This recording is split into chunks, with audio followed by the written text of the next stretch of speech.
Hey everyone, Miss.Fisher here, and it's my favorite time of the year. So today we're going to be reading John Pig's Halloween by Jan L. Waldron. Pictures by David McFall. Let's get started. It was cool and hazy on Halloween night. The silvery moon shed a ghostly white light as the fog billowed in and bats fiddled about. Trick-or-treat piggies got dressed to step out.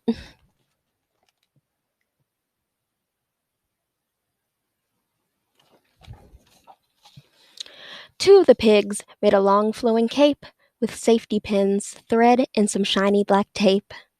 Another smeared rogue on the beaming brown face of a piggy whose ears were wrapped in red lace. One of the pigs wore a huge rubber nose, suspenders with knickers, and a blue checkered hose. A tiny chic pig donned a towering chapeau and finished things off with a tangerine bow.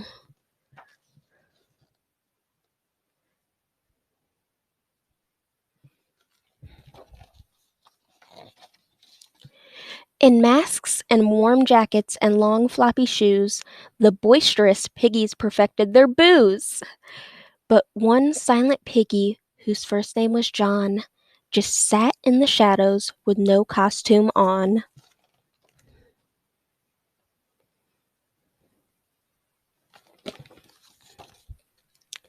Let's move it, let's roll. Where's your bag and disguise? I'm not going, John said. Go without me, you guys. Not going, they howled. Did we hear you right? I'm tired, said John. I'll stay home tonight.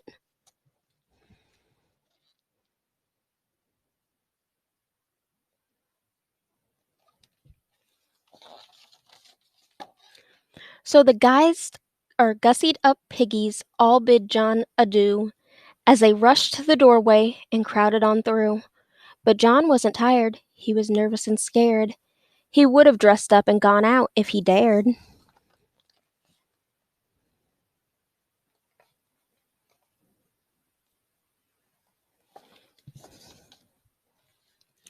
When no treaters called or were even in sight, John feared he was in for a long, lonely night. So he pulled a fat pumpkin from deep in the pile and carved out a face with a wide, jagged smile.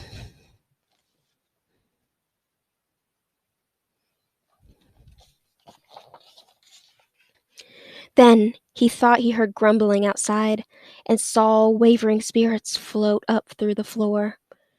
And when a dark shadow swept past his nose, John dove under the table, shivered, and froze.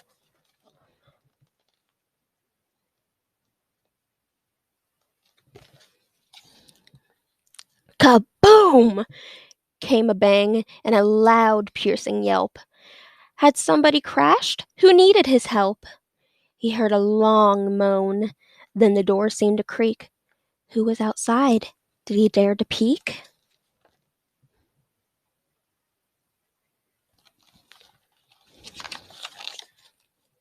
When he did, what he saw was a striped yellow cat and a small crumpled witch in a banged up black hat. What happened? Gasped John. Are you here for a treat? Of course, said the witch, without skipping a beat.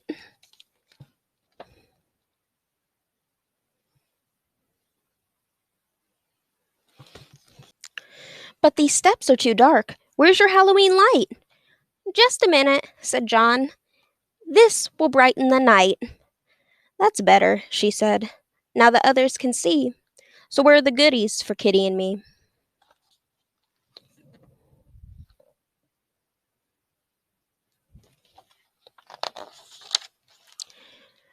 We have long curly ribbons of red licorice and crystal rock candy right here in this dish. Yuck, the witch scowled. You call that a treat? You need savory snacks that real monsters can eat.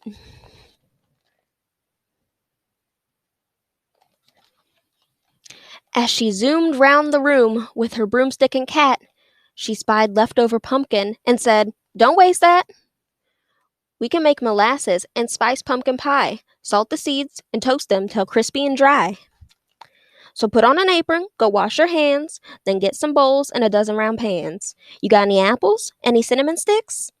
Find what I need and I'll show you some tricks.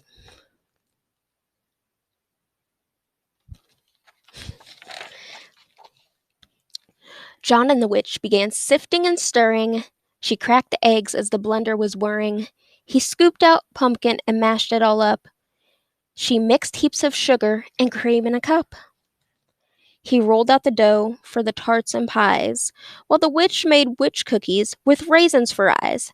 Now we're cooking, she said with a grin. Open the oven, we got food to put in.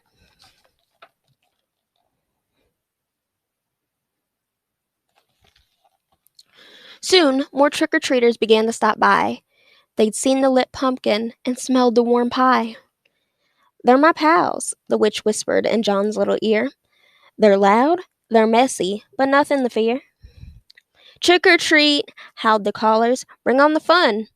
John offered them seeds since the pies were not done.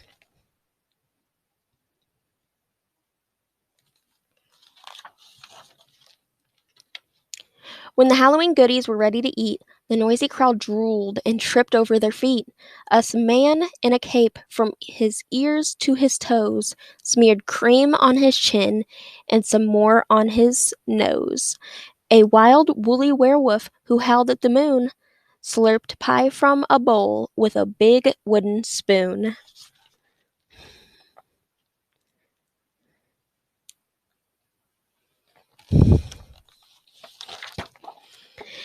While the witch and a wizard slow waltzed through the air, a slimy green creature slipped right off its chair and oozed in between dirty, discoing brutes who had spiders with webs on their crusty white suits.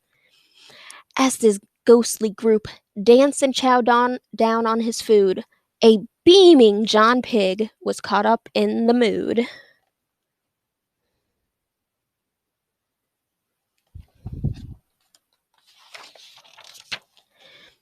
I wish you could stay, and this party could last. Me too, gushed the witch. This bash was a blast. But I'm sorry to say that our gang must head back while the moon is still out and the sky is still black.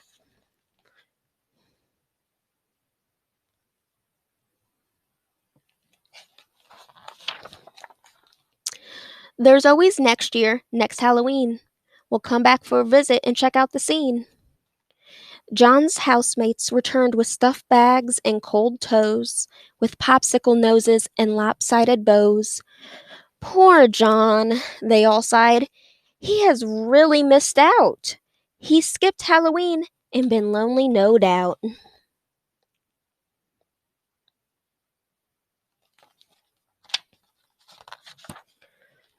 Yikes, said the pigs as they spotted John's pies. They could not believe their tired pink eyes. Welcome home, said John Pig. Would you care for some mousse, Parmesan plum pie, or my spiced apple juice?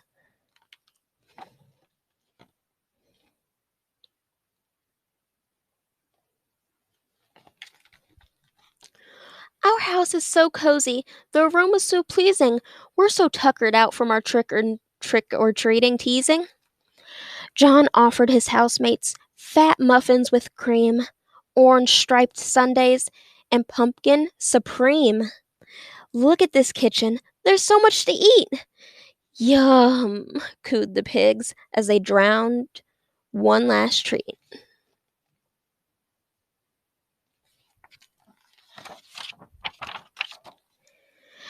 John opened the pumpkin and blew out the light. He covered the cakes and called it a night.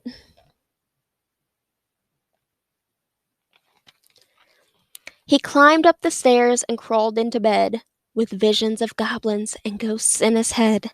In the dark, he slept soundly, no longer afraid, and dreamed of the many new friends he had made.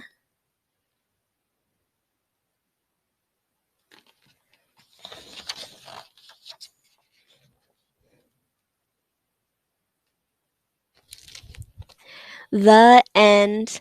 I hope you guys like John Pig's Halloween. I'll see you next time. Bye bye.